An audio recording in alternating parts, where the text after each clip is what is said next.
too. Hey. I don't know what happened, but something with our technology turned us off. Desi and I were in a phenomenal conversation, but it's my honor to be able to bring to you.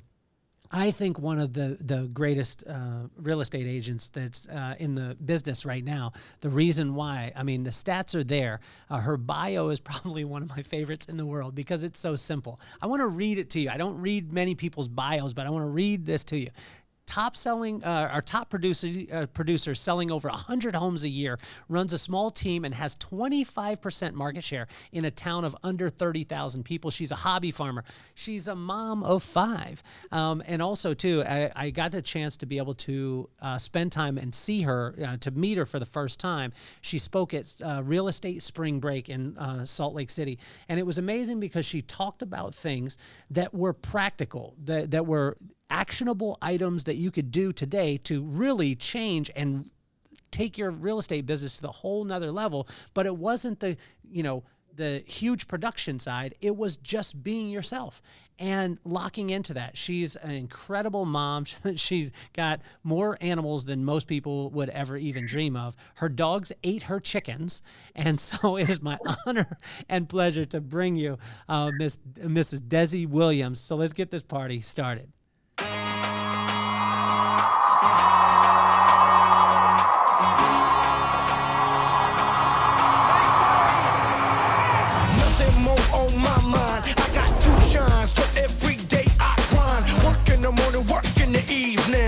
Achieving, cause we believing it's for certain. We put the work in. We ain't stopped just because it's hurting right before your eyes. So it's coming to no surprise. The takeover is televised over and over and over again. Make no mistake, we continue to win. Defeat never known, cause I will not lose. They wanna mimic my moves, but can't walk in my shoes.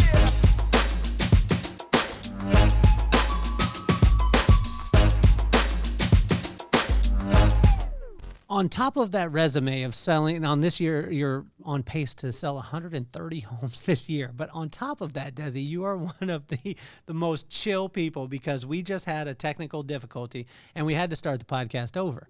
And you were like, everything happens for a reason. We're completely cool and we're going.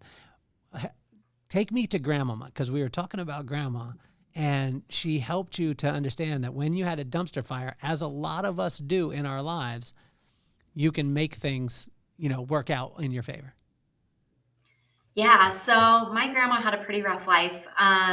She had an abusive husband. She got diagnosed with cancer when she was 28, had to have a full hysterectomy. And then a few years later, she got diagnosed with MS. And so I remember as a little girl just thinking, my grandma's so awesome. Like, she's the best person I know. Like, why would this happen to her? So one day we were sitting on her porch because she's a great grandma, just always super present. We were just sitting on her porch and I was like, Grandma, why would this happen? Like, you're such a good person. I hate that this happened to you. And she's like, it happened for me. And she's like, I wouldn't wish this on my worst enemy. But the good thing about it is all these bad days that I have really make me appreciate the good ones. And if I just had good days all the time, how would I appreciate them? I wouldn't know how good they were unless I had these bad days where I can't get out of bed.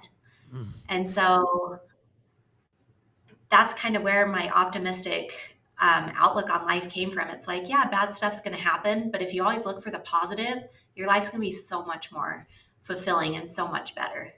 Well, I think one of the positive things, we were just talking about it, where you guys were living in Orange County and you got into the real estate game. You were bragging earlier too, because you were like, my first year I did 14 homes. I'm just joking with you. No, but you got into the real estate game. And it was kind of like a side project because you had, what is it? Do you have 27 children or is it just 5?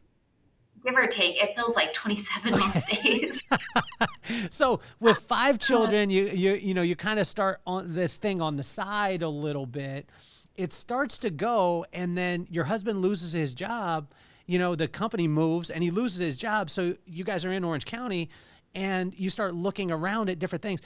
A lot of times people could take that as woe's me, this is happening against me, why did this happen? But you took it and ran with it, grabbed 25% of the market share in a 30,000 person town and on pace now to sell 130 homes. Like, I love the fact that you're able to do this in real time as opposed to just have a theory, right? How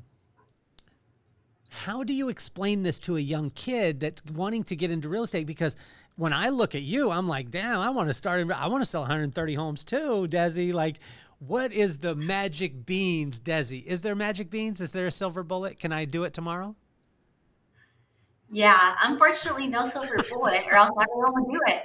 But the big secret isn't really sexy. People aren't going to be like, oh man, this is awesome, I'm going to do it immediately. Most people are going to discount it because it's so easy. You just do the simple little things consistently every day.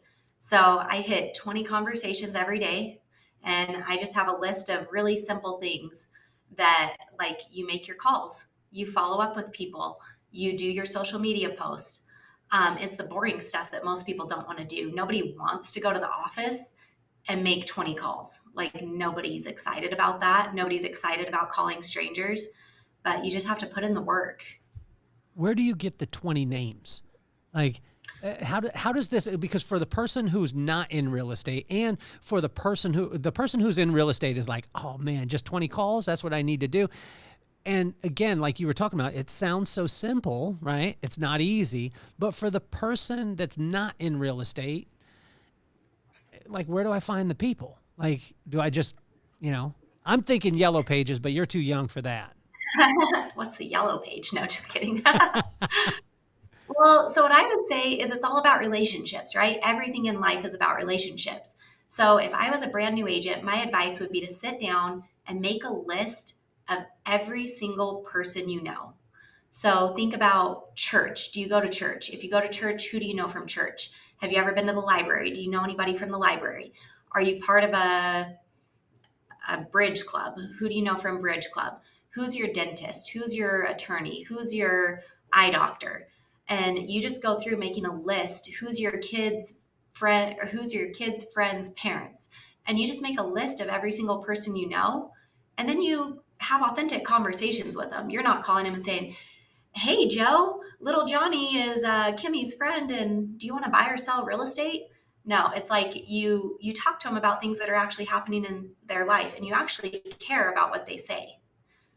How do you trick yourself into caring about about what they say? Because there's people that are like, okay, cool, I'm hearing the system, Desi, and then I'm going to go out and do the system, and they'll fail miserably because they don't go into it with their heart. How can you clarify and lead with your heart as opposed to lead with your bank account that you want to fill up because you made this call?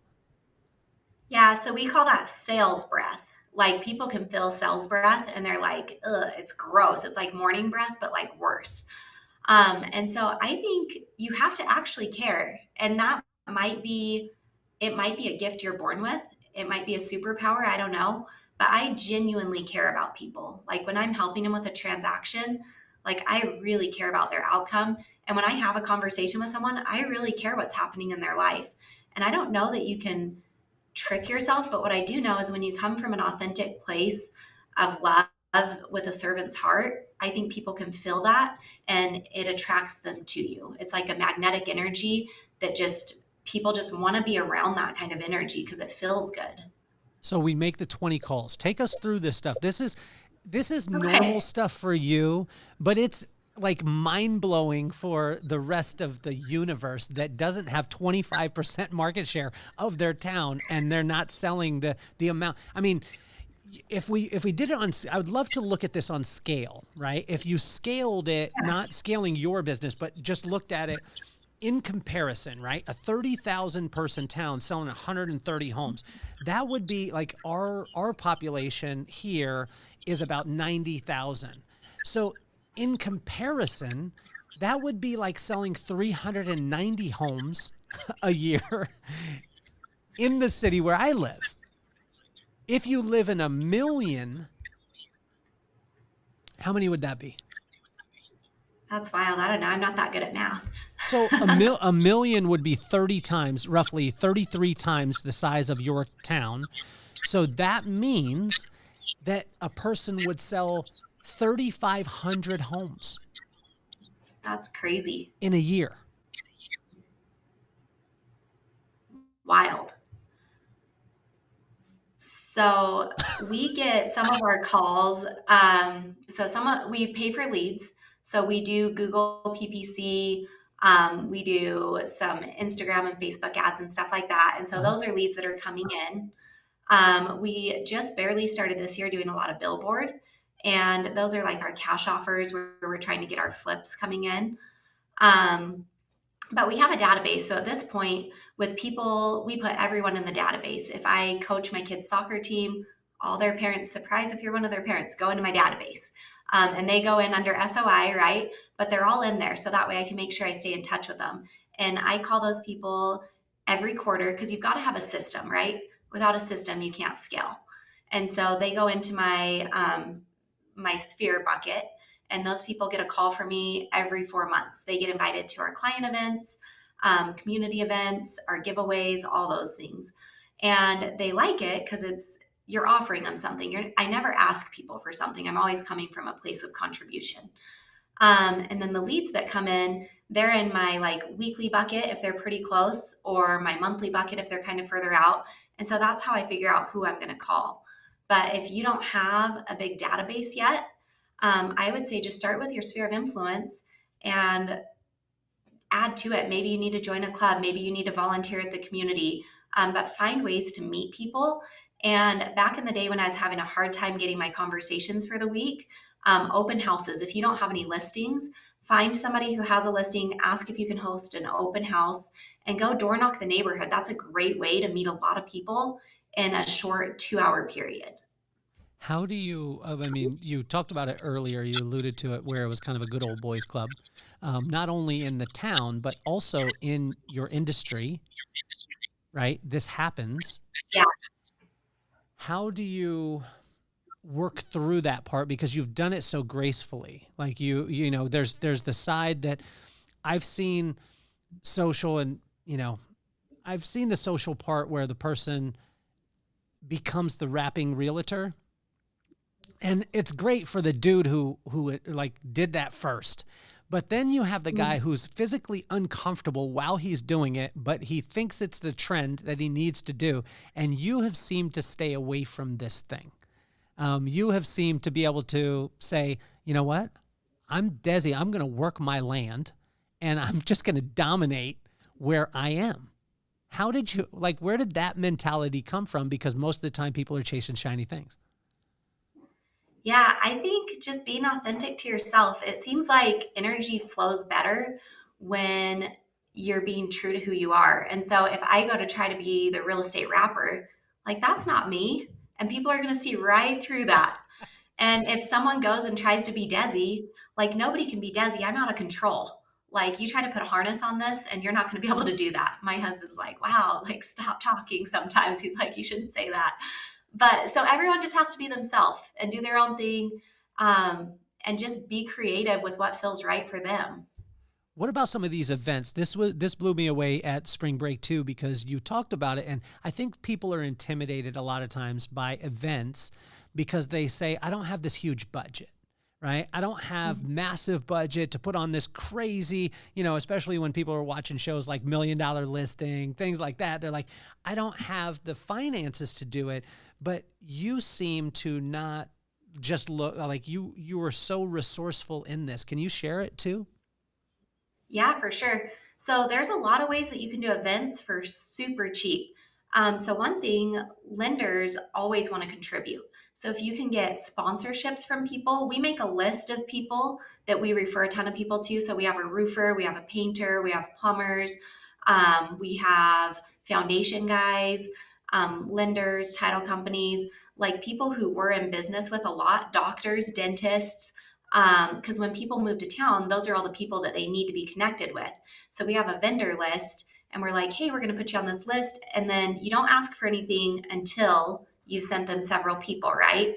And whenever you send them someone, you always message them and say, hey, I'm sending you so-and-so. They just moved to town. They've got 8 kids. You're going to do all their dental work from here on out. It'll be great. And so then they're like, man, Desi's always sending me stuff. So then when you call them up and say, hey, I'm doing this event, like, would you want to be one of our sponsors? They're like, of course, how can I help you? And so most of the time our events are free for us, which is great. And then we also promote a lot of local businesses with our community spotlight. And so when we do events, they really want to contribute too. And so like the Burley Straw Maze is one where we do an event every year, and they can come do the maze and they have a ton of activities there. And we give it free to our clients, current clients, past clients, future clients, just a huge community event. And the Straw Maze gives us a good discount because we give them so much business throughout the year, and we're always promoting them and always sharing their stuff. And so they want to work with us too. So I don't let budget be something that holds you back. And then also don't think you have to do some big grand thing up front. Like you can do a really little thing that's super cheap that people really appreciate. How about when you're going into, into a new market, and the sales breath part, I come back to that a lot. How can a person combat that? And when you were talking about the contribution, like, that you always want to be of contribution, how can a person foster that and work that muscle? Because there's times where you need the money, right? You need to support your family. Early on, sometimes people have a challenge when they're building their business. It's like the thing in Vegas. They would comp like Tom Brady coming in when Tom Brady didn't need to be comped, but the guy who didn't have any money that needed to be comped, they wouldn't. But to be able to get to that level, you got to have some help. What about that beginning stage? How do they still fill their bank account with and still be of contribution? Yeah, that's a great question. So I think one of the things that you should do when you're coming into a new market is you've got to become the expert, right? And one of the things I did when I moved here, which it's good or bad, but I got in with a big time developer. And in Burley, what that means is he did a neighborhood with like 10 houses in it. But I was like, hey, give me a shot. Like, I'm going to do an awesome job for you, and I'll do it super cheap. So I did discount my commission on those first 10 houses. But with the marketing that we did, I ended up helping the buyer on probably, I think, about 7 of them. And so that's kind of how I got my start in this market. And then those buyers, by providing optimal customer service, started referring me to people. And that's kind of how I started building that raving fans. How do you balance? Like, let's go back because before we got cut off, we were talking about a thing that was mom guilt.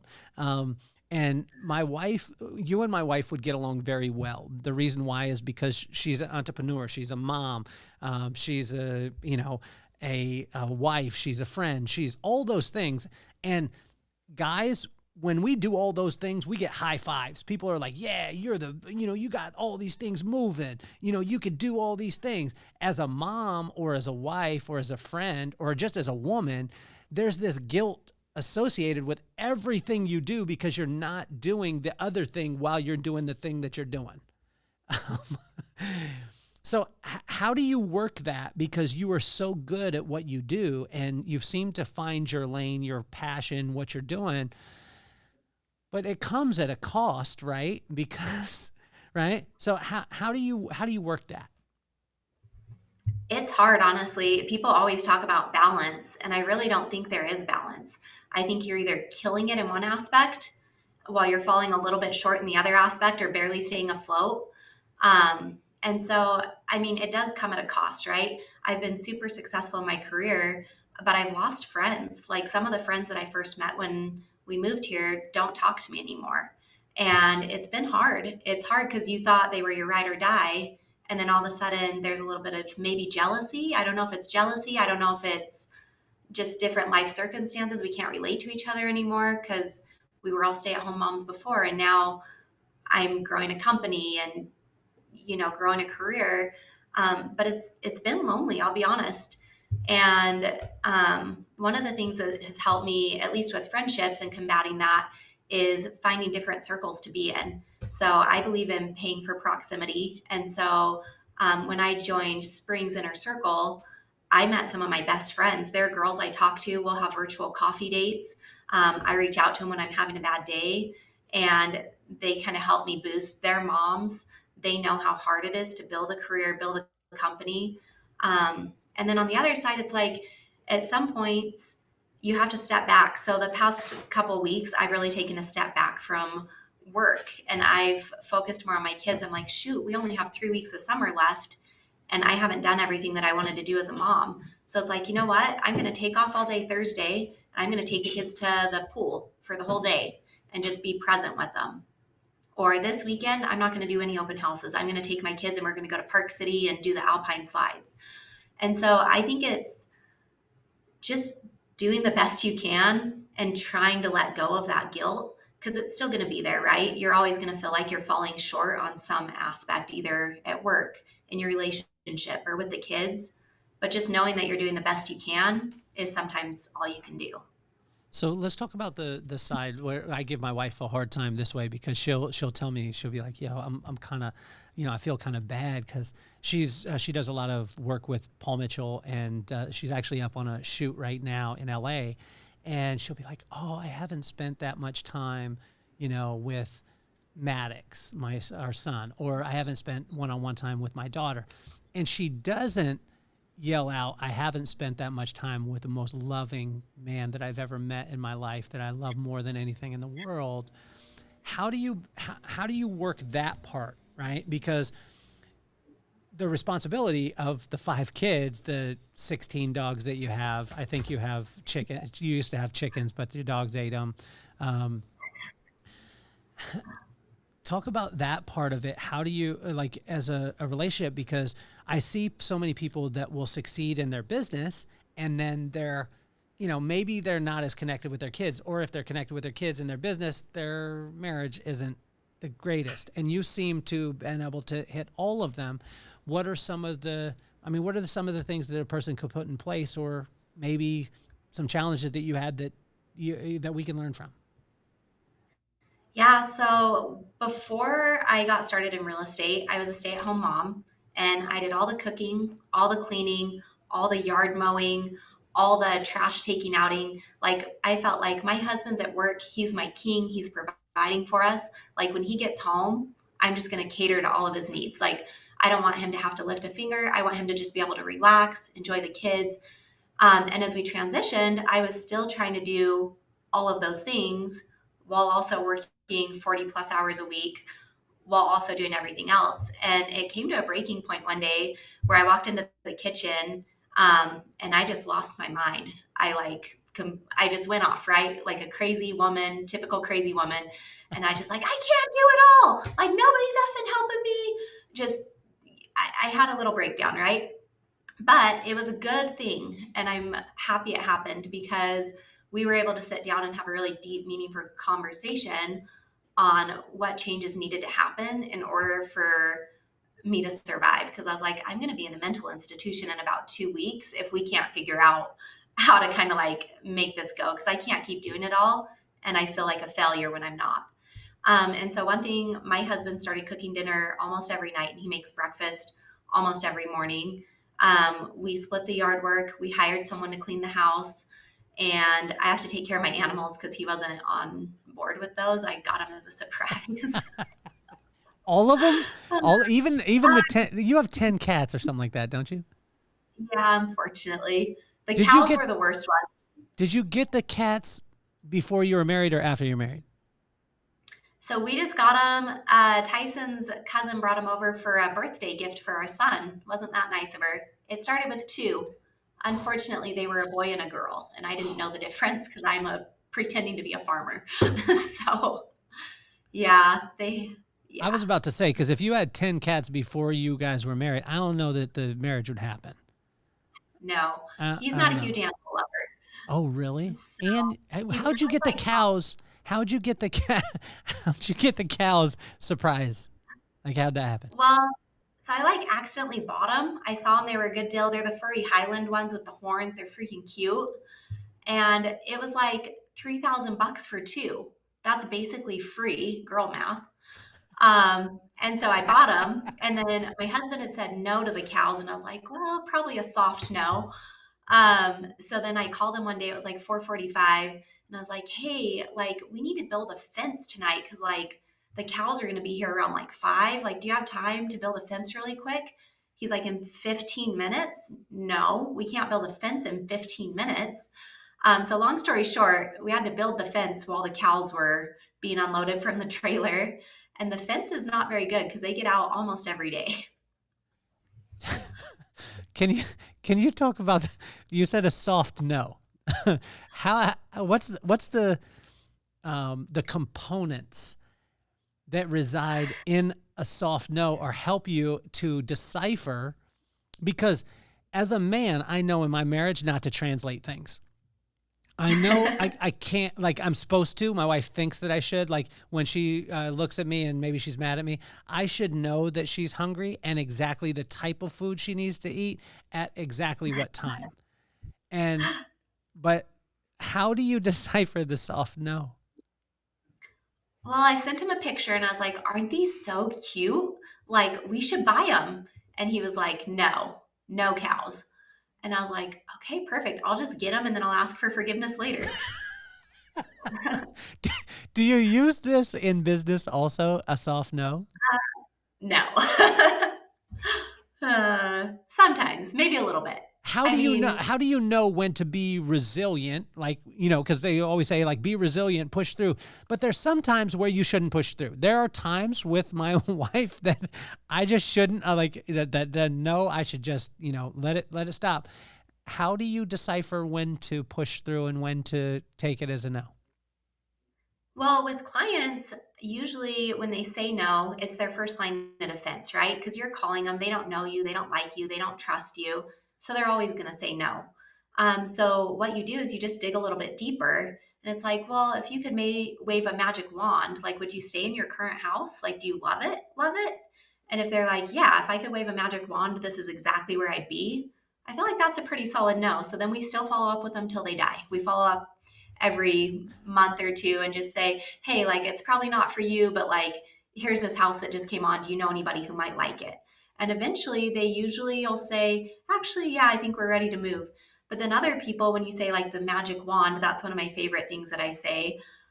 They'll be like, well, actually, if I could wave a magic wand, I would have a 5-bedroom house on this many acres. And so I think just digging deeper and knowing what questions to ask. With your spouse, I don't really have any advice for that. I don't know. Yeah, you took that as like, here's cows, no. And I'm just thinking, what part? That's my pops. Growing up, he would be like, "What part of no did you not understand, boy?" Like that, Desi. That was a hard no. That was a hard no from your husband on the cows. But you got the cows. Do you name the cows?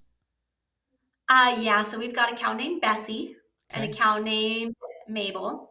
Okay. And we didn't name the baby though. I don't know why. Like we have a baby. You got 3 cows? Yeah, we just call it baby. I thought you got 2 cows.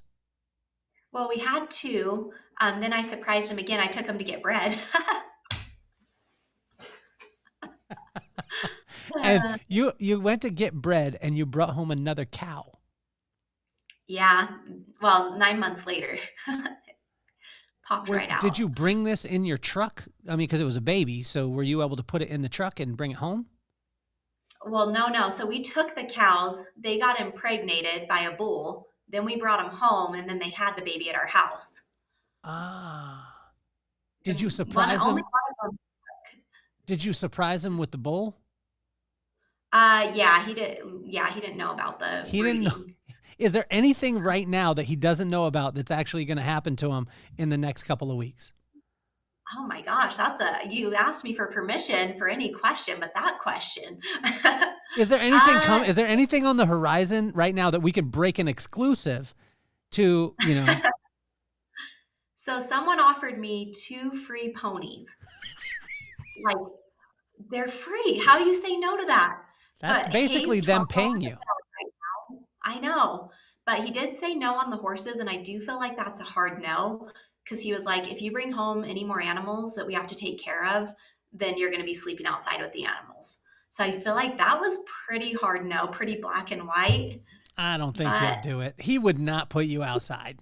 I'm sorry. He might not even notice 2 ponies. Like, who would even notice those? I know. You should. I think that it's, we should run a poll and see what the people think, and should you just go ahead and get the ponies?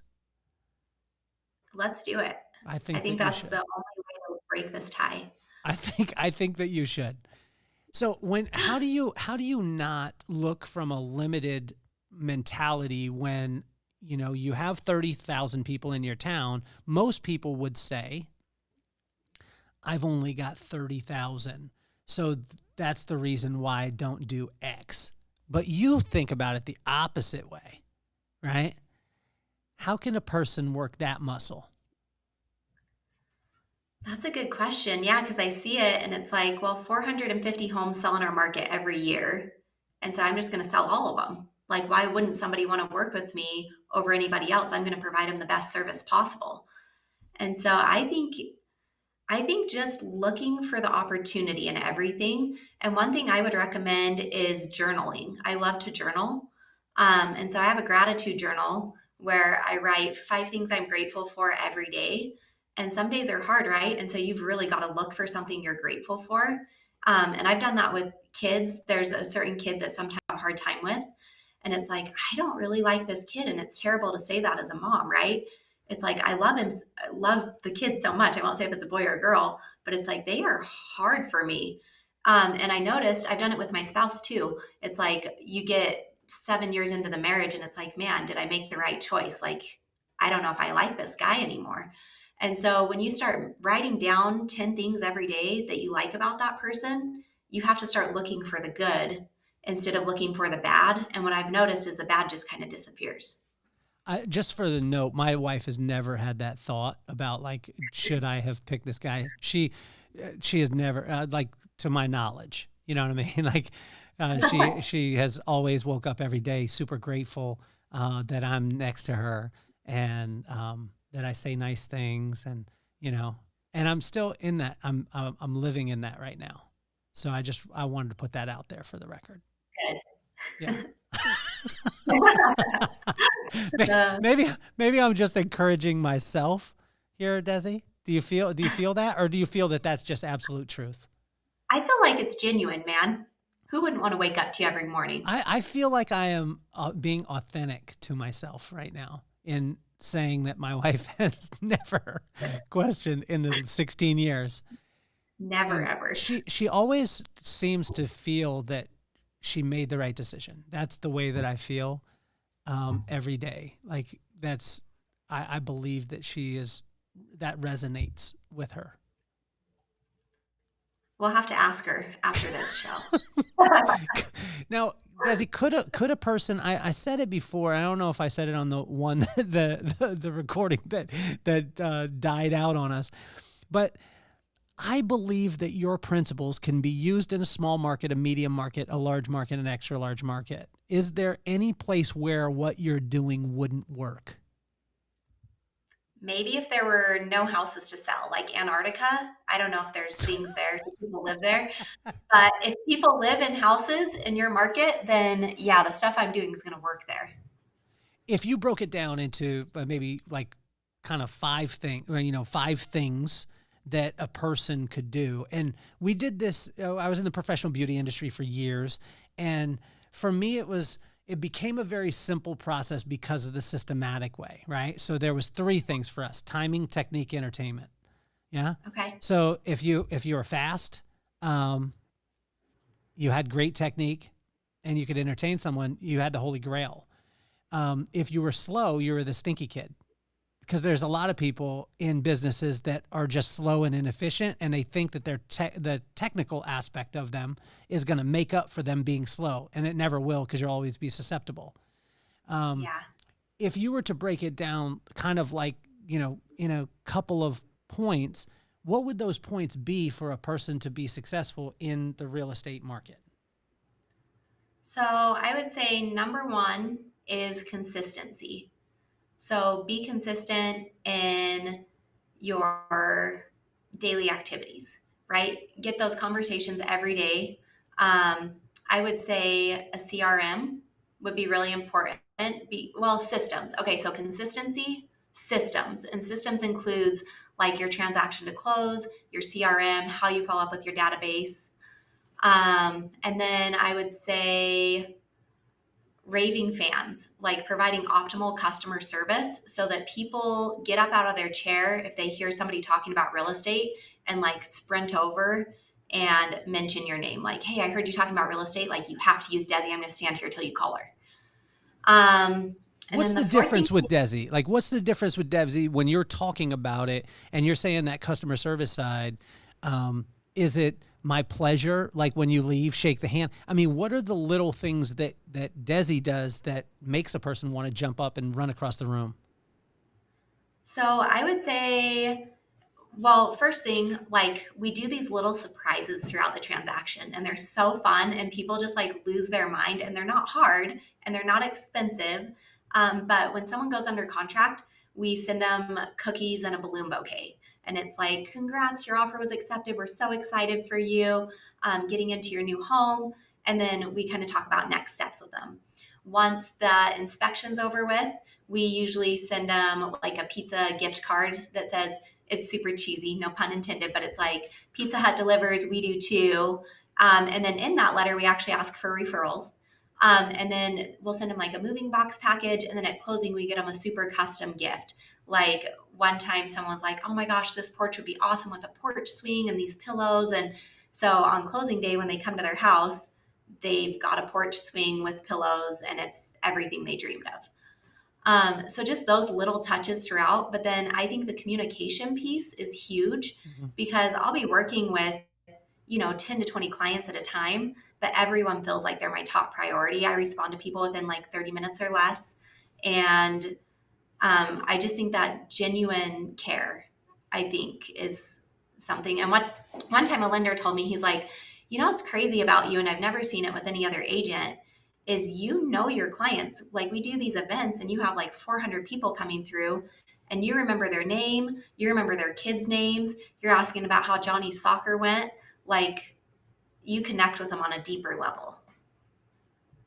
So how can a person too, like, begin to scale themselves? This is a tough thing because Desi, like in meeting you and a person that's meeting you for the first time now, it's like, oh wow, she got this thing, she got this it kind of factor. Like you have that thing, right? I mean, not many people just randomly buy ponies without their, any kind of discussion from their family. I mean, you buy cows without, when your man says no, you just do it. Like, this is just a great thing about you that you're able to do. How do you then transfer that type of knowledge? Because not every Michael Jordan ends up being a good coach to help other people. They're just good themselves. And even Kobe said it, they asked him if he was going to coach. He was like, nah, I'm not going to coach because my playing sometimes won't translate. But you seem to have found a way to be able to translate it. How is that? So it's hard. I will say, like, sometimes the greatest players aren't the greatest coaches. And one thing that has been hard for me is learning how to train people. But I'm passionate about helping people learn. That's one of my missions in life, is to transfer my knowledge and to give people opportunities to grow. And so I've been intentional about learning how to teach people. And so I listen to a lot of books, and then I watch other great leaders who are training people, and I see kind of what they do that works for them. And I'm like, oh, like not all of that'll work for me, but like this is a good piece. So I kind of take bits and pieces from other great leaders that I observe, and then I translate it into me training my agents or people around me. So tell me about the market right now, because so many people, like, it's been scary for a lot of people. People, like, rates have been high, inventory has been low. I think it's good because a lot of times it gets people out of the business that weren't really focused on it anyway, because when things are good, everyone becomes that thing, right? Yeah. When times are lean, you see the people that are really dedicated to it. But let's talk to two different people. First of all, the person that is in the market to maybe buy, or maybe they haven't bought yet, and they're thinking, man, is there a good time? Should I wait? Is there changes with these, with the lawsuit that was happening right during the spring break time, where the commission side, And then everyone just went to social media, TikTok, what I heard. And when I sat with my real estate friends, they were like, honestly, that's a lot of misinformation. What's the real information? And from a buyer standpoint or a potential buyer, what should they know in this market, and what could they do that would help them for the future? Yeah, that's great. So I would say if you're a buyer, the right time to buy is almost always now. And there are exceptions. I would say the exception would be if you're not planning on staying where you're at for at least 2 years, do not buy. You should just rent. But for everyone else, buying now is the right time. And the reason is if you look at real estate historically, there's no house on the market today that was worth less at any other point. And so if you can commit to living in that house for at least 2 years and you can afford the payments, then you're going to end up being able to build that equity. And we've heard a lot of buyers say, well, let's wait till the rates drop. And the reason that's not a good option is because most buyers are saying the same thing. So when the rates drop, guess what's going to happen? All those buyers are going to flood the market, and then you're not going to get we're having sellers do killer negotiations right now. They're offering 4% concession to the buyer where they can do a rate buy down and all their closing costs. They're giving them a free go, a llama, like all the things, right? So like sellers are wanting to sell. And so buyers can get in and get a sweet deal on a house right now. And then we've got lenders who are doing a free refinance in the first 5 years. And so there's really no risk because if the rates drop, you just refinance and then you get the lower payment and you're still in a house you love. What's the biggest myth about the lawsuit that happened and the commission rate and all those things? But before, I want to let you know that Desiree Campbell was super excited when you said girl math. And she also said, if you have to sleep outside, just get a stable. Good advice. Thank you. Thank you, Desiree Campbell. Yeah, Desiree, her husband isn't going to like you that much, though. Her husband is going to be like, now I got 2 ponies, I got 3 cows I didn't know about. Are there llamas? You said llama, so it's on your mind. Is llamas on your mind? Yes, they are. They're so cute. They're so fluffy. You just want to squeeze them. Has there ever been a llama that is worth less today than it was before? That's a great question. I haven't even priced out llamas. I just like looking at them on TikTok. You're probably going to get them for free. You're going to get them for, or what you call free, which is $3,000. That's basically free. So, but take us to this, take us to the lawsuit part. Everyone freaked out during this time and everyone was like, oh my gosh, the game is going to change. And then I sat with people who actually understood it. And it was like, what's the reality? Yeah. So if you're educated, then you know things aren't going to really change that much. Like we've had sellers be like, oh, so now I don't have to pay the buyer's agent. I'm like, well, you could choose not to, and you always have been able to choose not to. It's always been negotiable. Never have you ever been required to pay the buyer's agent anything. Okay. Like, so I don't think anything's going to change. I think as agents, the best thing you can do is prepare yourself and help people understand why they should hire you, because something that is changing for buyers, you're now going to have to sign a buyer's representation agreement with an agent to even start looking at properties. So before it's like, hey, I'll show you 10 properties or whatever. And then when we write the offer, we'll sign a buyer's rep or whatever. That was like an option that you had. Now you don't have that option. Now you've got to sign something up front, whether it's a 1-day contract, like there's a couple different options. But if you don't sign that, you can't go look at houses. And so as an agent, I think it's going to be important to tell those buyers, like, this is why you should choose me. And we've been coaching our agents on their value proposition for the past almost 6 months because we knew this was coming. And the papers are here, like they're out today. We had a meeting on it this morning going over all the new paperwork and stuff. But as a seller, things aren't going to really change. You're still going to want to pay the buyer's agent, because if buyers are looking at your house and this other house, if one's offering the buyer's agent commission and the other one's not, then that's extra money that the buyer is going to have to come up with out of pocket. And they're already coming up with their down payment, their closing costs, and all the things. And so adding on a buyer's agent commission to that will make homeownership unobtainable for some people if you as the seller don't offer it out. So it's like, do you want to sell your house or not like. What about the fact that, because again, there's myths, right? And it used to be back in the day, this was before you were alive, Desi, because I'm a lot older than you. I could be your grandfather in Utah time. Um, so people in Utah got that one. But sometimes people will like say that, oh, technology is going to take over my job, or, I'm going to lose my job because of this. And this has happened in the real estate side too, where there's the Redfins or the Zillows or the things like this. But you seem to not be fazed by it, but you actually utilize technology, but you don't rely on it. How have you been able to do that part? Because there's so many people that are like, oh, well, now that there's technology, I'm just going to basically spam all of my guests, right? So from my CRM, I'm just going to spam them all. And it's just automated and there's no touch point behind it. But you have found what I believe, and this is the reason why I think that every person that's in real estate right now should spend time with you, should be coached by you, should get into proximity with you, not being a consultant as far as buying farm animals, but in the real estate game. Because husbands will be mad at me for that if you started a coaching business on how to acquire farm animals without any communication with your husband.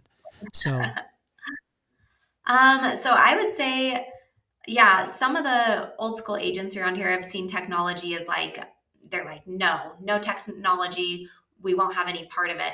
But I think as you embrace it, you can use it as a tool to help you elevate your business and help you grow and do more.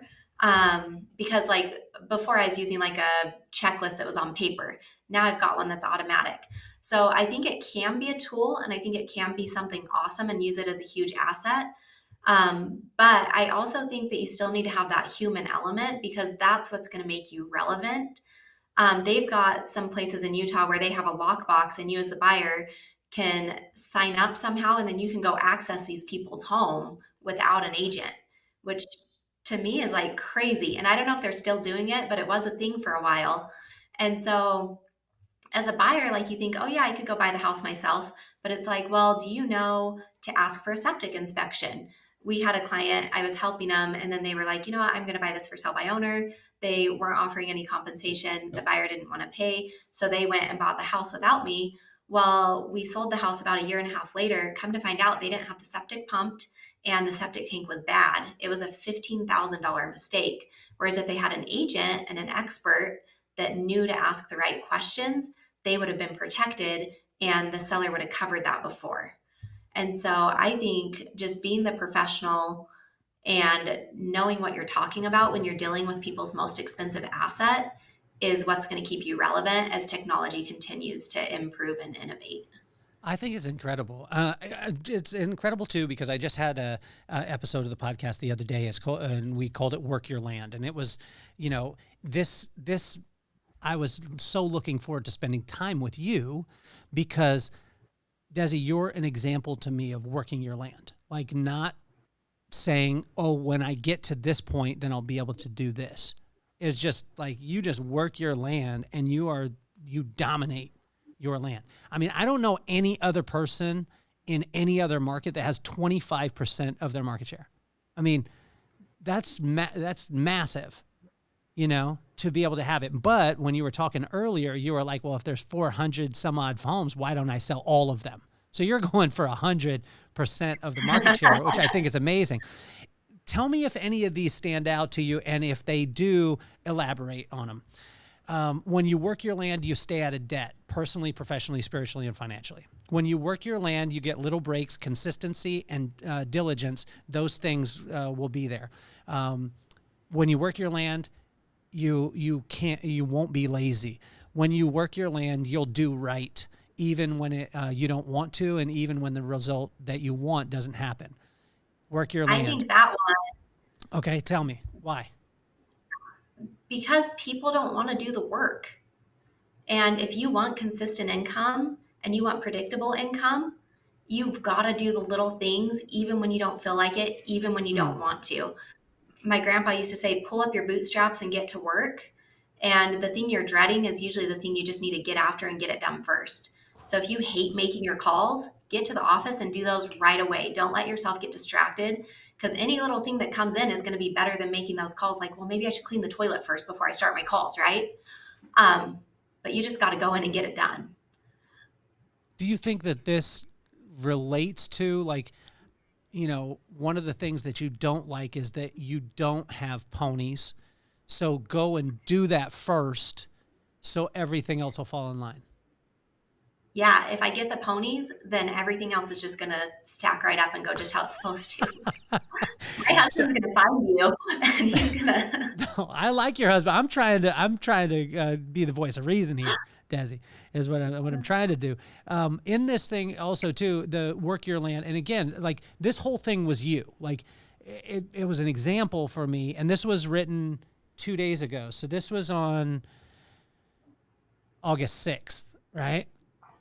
The next one was focus, truth, kindness, discretion, slowing down, and always honoring your whatever it is that you're doing. If you work your land. If you work your land, you'll stay away from comparison. So just work your land.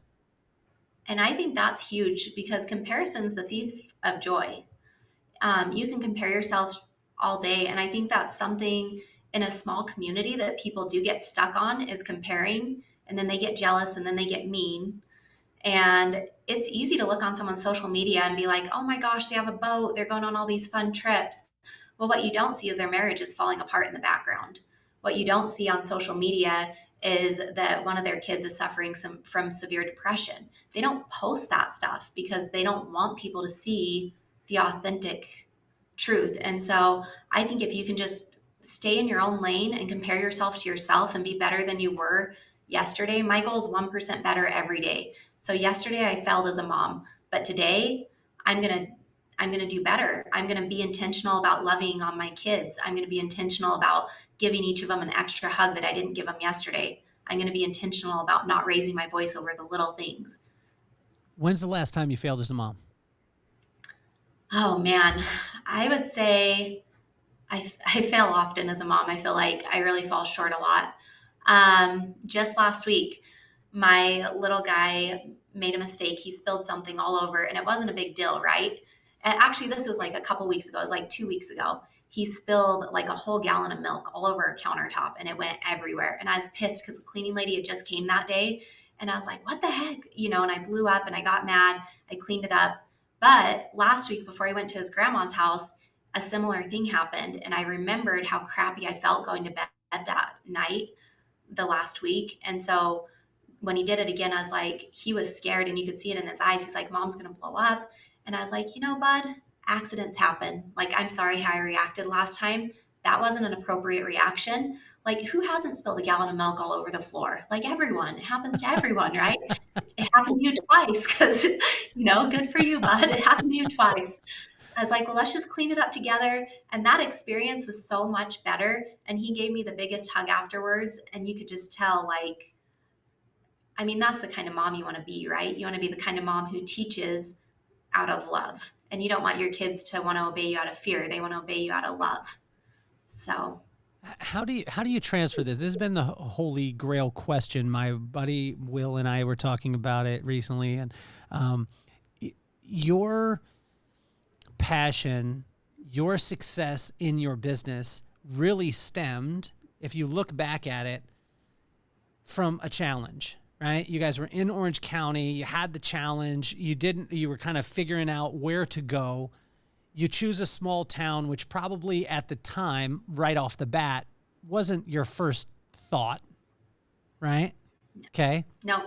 But it's born of challenge, right? And then we work our tails off to be able to create a life that when we spill the milk, that our mom says, oh my gosh, everyone spilt the milk, as opposed to smacking us upside the head.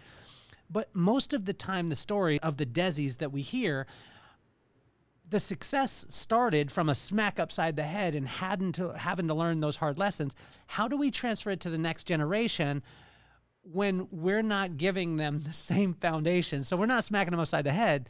How do we manufacture this, or is it possible to do that and impart those stresses that we had as kids that caused us to be forged, that caused us to be strong? That's a great question. I feel like it's hard, right? Because as a parent, you want to give your kids all the opportunities that you never had. You want to give them a better life than you ever could have dreamed of. But when you give and give and give, you're actually taking from them, and you're not giving them the foundation they need to be successful in life. And so, something with our kids is we make them work. Like they have to work for stuff. And so, we said, hey, we'll pay half for a car when you turn here in Idaho, you can drive when you're 14 and a half. Side note, but we'll pay for half of your car up to X amount, but you've got to earn the money to do that. And so my daughter, she's 14 and a half, and she saved up her money and she bought a Jeep.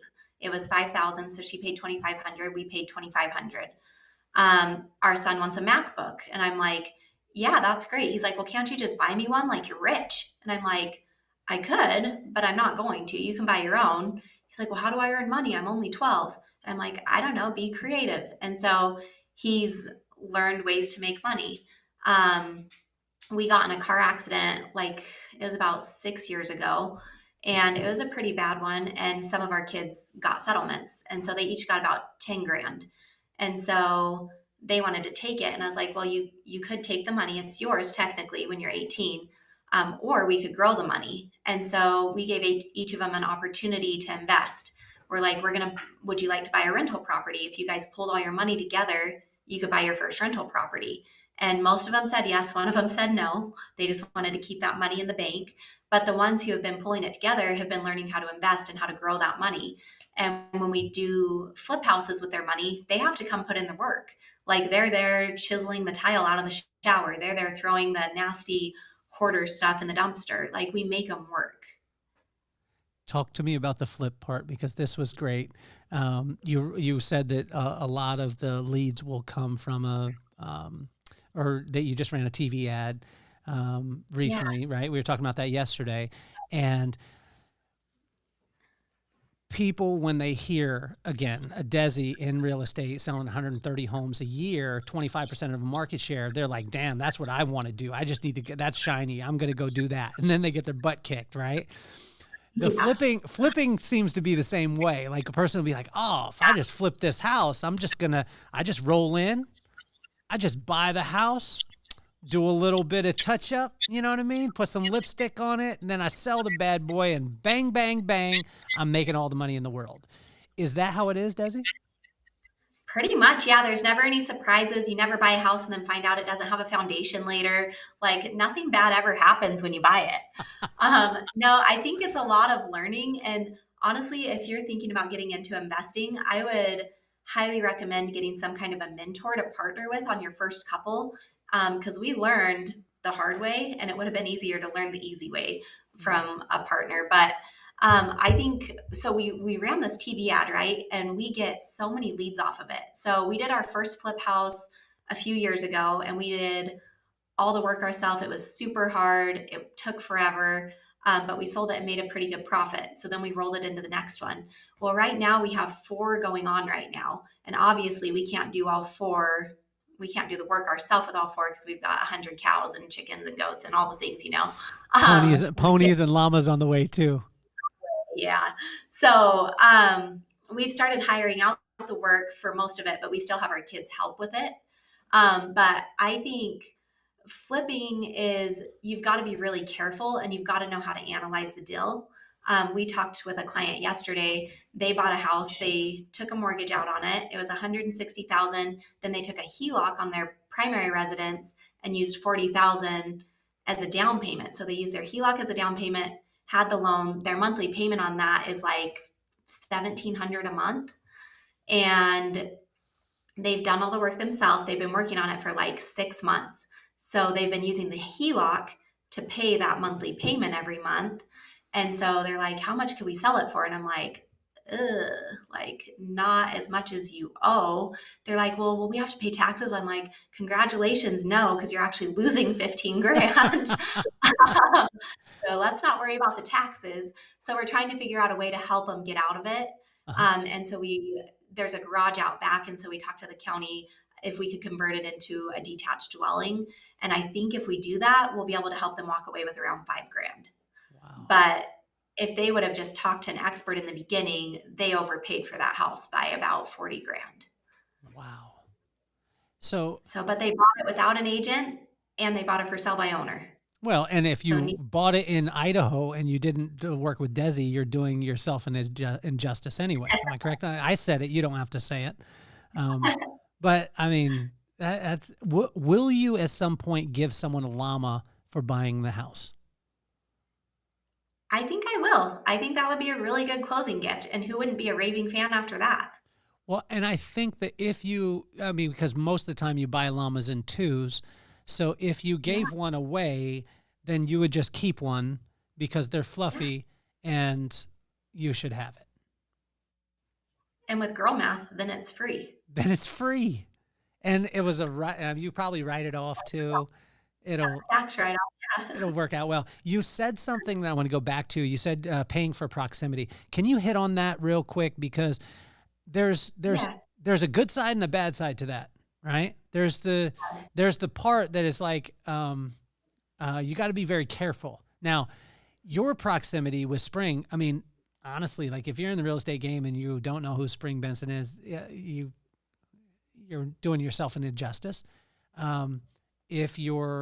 I believe now, after spending time with you, if you're in the real estate game and if you're not studying your game, Desi, not trying to be you, you're doing yourself an injustice. Pay for proximity. Hit me with it. Okay, so we reached kind of a plateau in our business in our local area. And we didn't have any friends that we could reach out to. We didn't have anybody who was kind of on our level as far as ideas. There was nobody to mastermind with, nobody to collaborate with. And so we started looking outside of our area for people who were doing cooler stuff than we were doing, because what's better than inventing the wheel is just copying something somebody else is already doing, making it your own. You don't need to reinvent it. And so Tyson found Spring, and he was like, I think you might like her because she's like you. She's a mom. She's a killer in her real estate career. And so we decided, like, yeah, we'll do her scale up. And now we're in our circle. But the biggest thing, like, Spring's fantastic and her team is awesome. But I would say out of that, we've made so many connections with different teams and agents around the United States and Canada that are doing really cool stuff. And if I have a question about something, or I have an idea that I want to spin off on someone and just like, is this good? Is it dumb? I've got about 10 people I could call, and they'll drop everything to answer my question or help brainstorm with me, which is powerful. How could a person work with you? Like, because being in the real estate industry, like if I was in the real estate industry and I heard you, I would be like, okay, cool. I want to be Desi's friend. Like how can I spend time with, like, how can I connect with you? I mean, obviously I got to wait until you've milked the cows, run the ponies that you're about to get the, you got the eggs. Oh yeah. Your dogs ate the chickens. To get through the 17 cats, the 5 children, the husband, the 130 homes that you're selling in your 30,000 person town. How can this happen?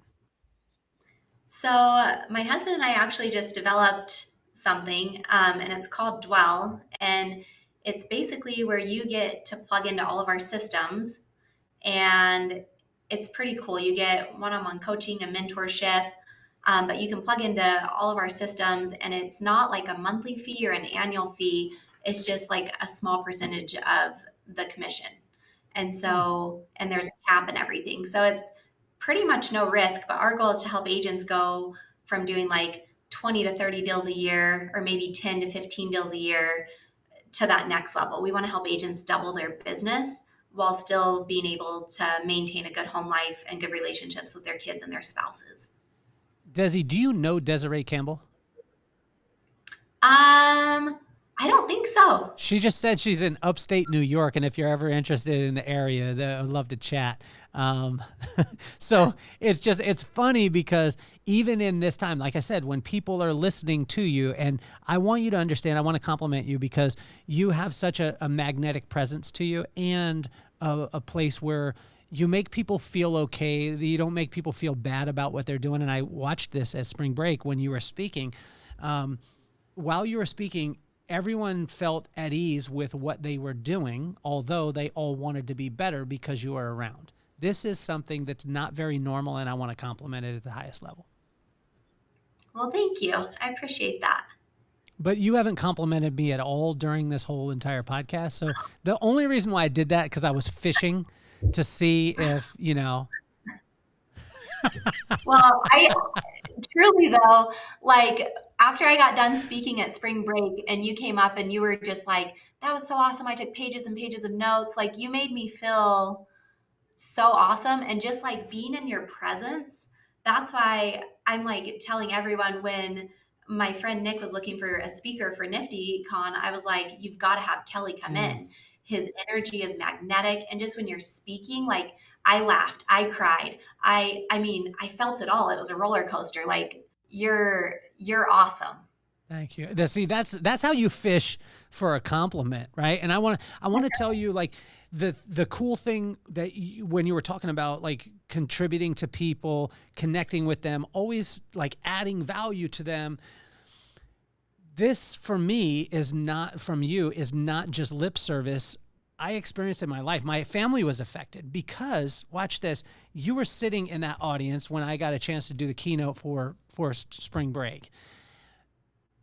2 days, I don't even think it was 2 days. I think it was the next day I got a call and said, hey, we want you to come to NiftyCon, right? And we want you to come and speak to NiftyCon. You never know who you're giving cookies to at the open house. You never know who you're buying the porch swing for or a llama for at the closing. You don't know who you're sending the cookies and the balloons to, who you could think that, wow, will this really make a difference? It does. And Desi, you've showed me not only in words, but in actions that it happens, and it happens in real time. And I mean, there's very few people that when you scratch the surface, you start to see better things from them than what you see on the outward. And you're one of those people. Well, thank you. It's really, really cool. How can we as an audience, like, you know, because I'm a huge fan. I'm a huge fan. I've been following since I met you. How can we contribute to you? Like, I once said, and I'll preface it this way. Being in the professional beauty industry for as long as we owned salons and we sold them and we moved on. But if this one thing would have been known, just one thing, it would have changed not everything, but it would have changed a lot of things. And that one thing was, if every guest of a salon understood that the number one profit center of any salon is the products that they sell, not the services that they provide. And every woman on earth uses hair products, but 75% of them don't buy it from the stylist or the salon where they actually got their hair done. If the guest knew that, not that they're doing it on purpose and they're being nasty or whatever it was, but if the guest knew that and knew that for the hairdresser to have a greater life, to provide better service, all they had to do was buy the same things that they're buying anyway, but just buy it from them.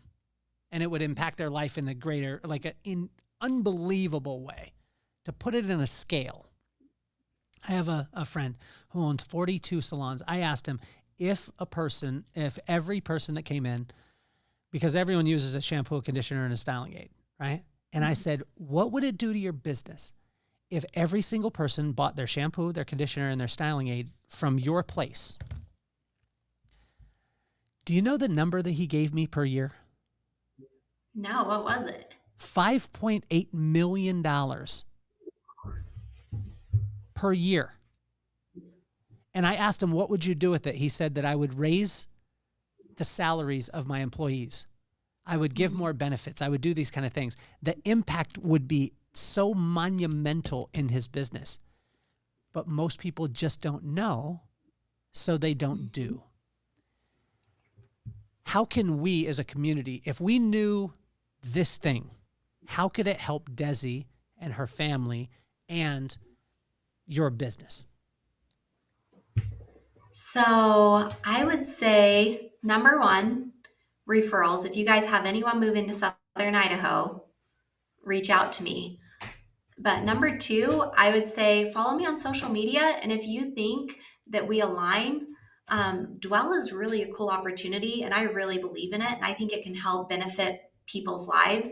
And we have like a pilot group that we're doing with it right now because it's new, right? So there's some kinks to work out. And I never want to promise more than I can deliver. That's really important to me.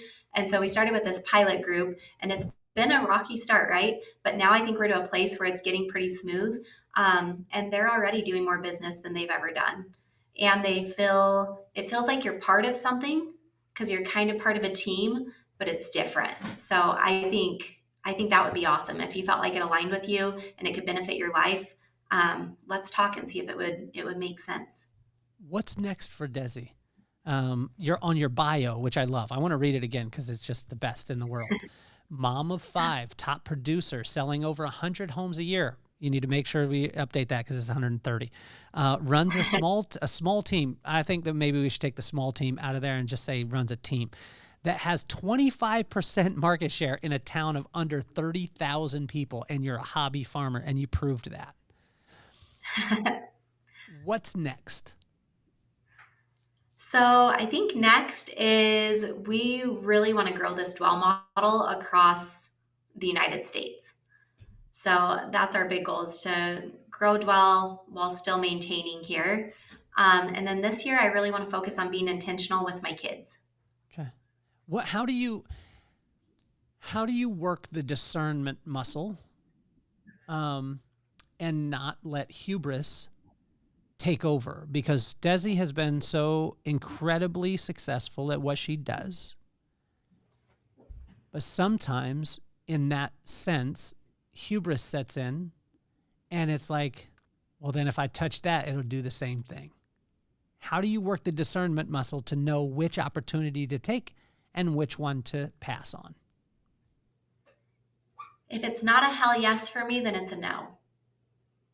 So I feel like you can just feel something in your heart. And if you know, it's just like, it's almost like an extra beat. It just gives you that lift. And that's a hell yes for me. And if it's not that, then I'm not doing it. Not worth my time. It's awesome. It's amazing. I want to thank you so much, Desi, for being on the show. I would love to have you on more because I want to hear about the 130, and then I want to hear about the 150. But most of all, we want to hear about the ponies. We want to know if the ponies happen. And we know that your man is not going to, we're calling him to the table. He ain't going to put you out. Like, there's no way you're sitting outside. My next guest will be me in a cardboard box. Just kidding.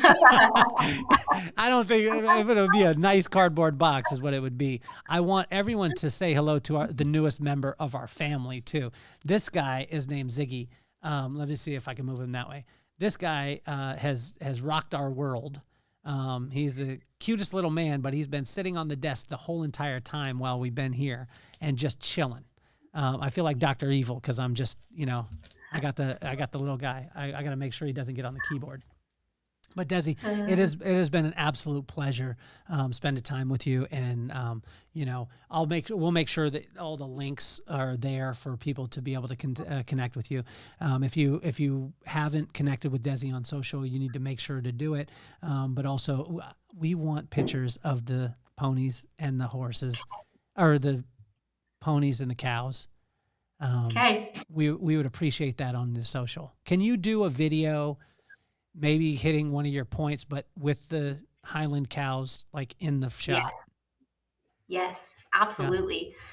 Thank you so much for having me. I always love spending time with you. You're one of the most authentic humans I've ever met. And I love it anytime I can be around you. So thank you. Well, we want to have you on the show more. I'd like to have you on again because we want to continue to be updated. And, for people to understand like the real estate game, and to understand it from like in real time and have real education in it, as opposed to, I'm going to give my wife a hard time scrolling TikTok and then saying, you know what I heard.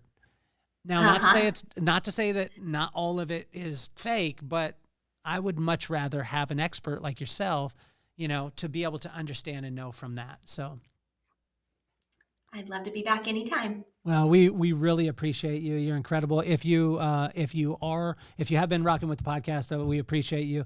Do me a favor and hit subscribe for my son. He's 12, and if he sees more subscribers, then he thinks that his dad is cool. So if you could do that, that would help us out a ton. We absolutely love you, Desi. It's been my honor, my pleasure, and you are officially off the hot seat. Stick around for a second, Desi.